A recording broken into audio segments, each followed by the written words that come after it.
Janine, pinag-iingat kay Echo.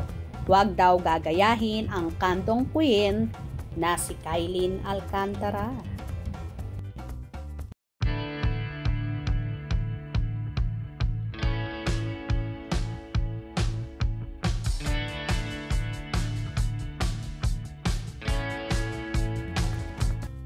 Hindi na itinatago ni Jericho Rosales at Janine Gutierrez ang pagiging mag-on na nila in private man or in public. At tipong approve naman sa mommy dearest ni Janine na si Lotlot de Leon si Jericho para sa kanyang Junakis sa True Lang.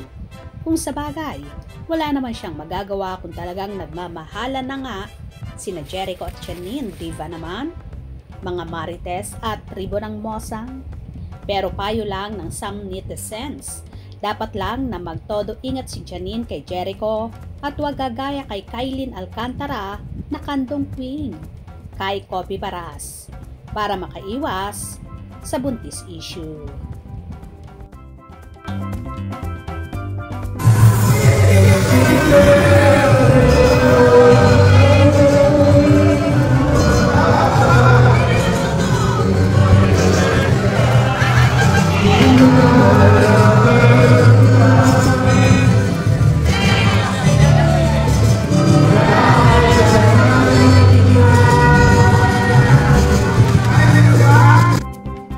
Kaloka naman ang fans na ito at kung ano-ano ang iniisip.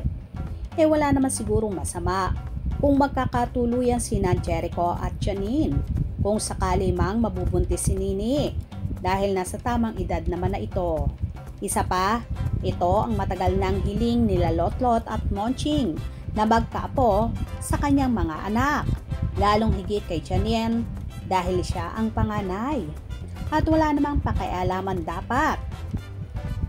Hindi dapat pinanghihimasukan ng fanay kung anuman ang gustuhin ni Janine at Echo dahil sila'y nasa tamang edad na at nasa wastong pag-iisip.